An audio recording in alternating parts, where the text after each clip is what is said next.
Most stories don't fail because they're badly written. They fail because they start too soon. And the tricky part is this: the opening scene usually works. It's probably polished, it's thoughtful, it makes sense, but it isn't the real beginning of the story. And when that happens, readers feel something they maybe can't name. They don't necessarily know what's wrong, but they are thinking, I'm not sure why I should care yet, or this is what they're feeling. Hi, I'm Melissa Bourbon. I've written more than 36 novels now across mystery and magical realism and women's fiction, and I have spent years helping writers figure out why stories that are technically good still struggle to hold readers. This is one of the patterns I see most often. It's stories that almost work, but they begin before the story has actually started. Writers have this big misconception, and it's that they assume the story begins when the world is introduced, the character is introduced, the situation is explained. All of this seems really reasonable, right? It sounds like, yes, this is where my story should begin. But readers are not looking for information when they open that book. They're looking for direction. They want to feel where the story is going, and not everything about it, just the gravity of it, just what is going to make them keep turning the pages. What's actually happening? When a story starts too early, well, readers are watching events, yes, but they don't know yet what the story is about. And without that sense of direction, momentum never really forms. The story feels slow. And it's not because nothing is happening. It's because nothing meaningful has started yet. Let's take a look at some examples from popular fiction. Fourth Wing, such a popular book and series. The story doesn't truly begin when Violet arrives at the academy. It doesn't begin when we learn about the world she lives in. It doesn't even begin when she prepares to train. The story begins when she crosses the parapet. That narrow bridge represents the space between safety and danger. And that is the moment the reader really understands that this is a survival story. This is a transformation story. This is a story about proving strength in a world that expects failure. Before that moment, we're preparing. After that moment, we are committed. My next example is The Devil Wears Prada. In The Devil Wears Prada, the story doesn't begin when Andy graduates. The story doesn't begin when she moves to New York. It doesn't begin when she applies for the job. The story really truly begins when Miranda Priestley walks into the office.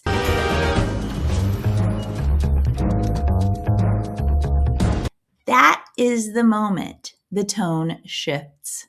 That's the moment the reader or the viewer, in the case of the movie, understands this is not just a job story. Did someone eat an onion bagel?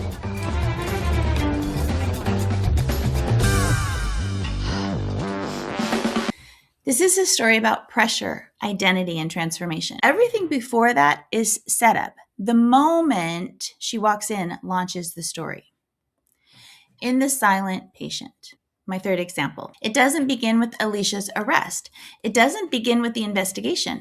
The story actually begins when Theo becomes obsessed with her silence. That is the moment the direction of the story becomes clear, because now we understand something. This is not a murder story. This is a psychological unraveling, and we become super invested really fast. Before that moment, we are learning. After that moment, we are pulled forward. My fourth example, because why not, is The Night Circus, which I have referenced in previous videos.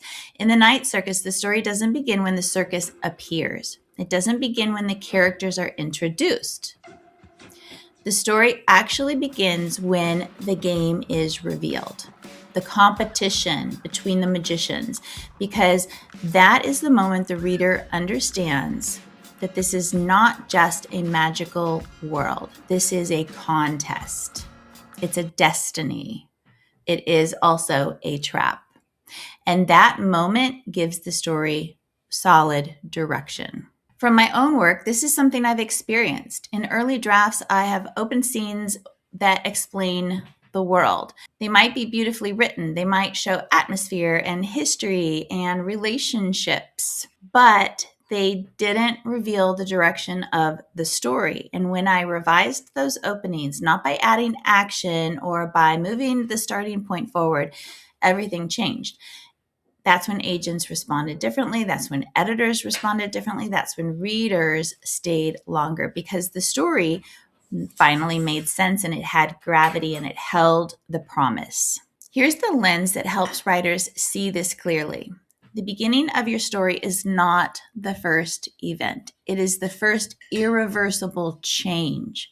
It's the moment when the character can no longer go back to the life they had before. It's that crossing of the threshold.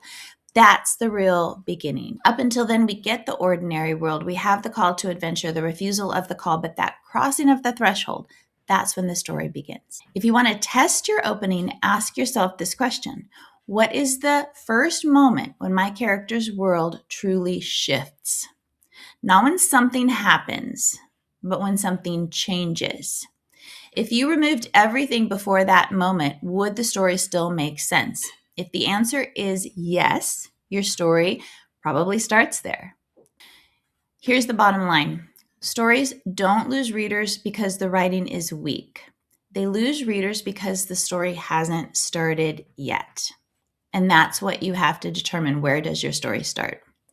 Once you find that true beginning of your story, something else becomes sort of visible. You start to notice whether the story is actually moving forward or whether it keeps circling that same emotional ground. And that's the next pattern to look for. That's an upcoming video because that's where momentum really does disappear.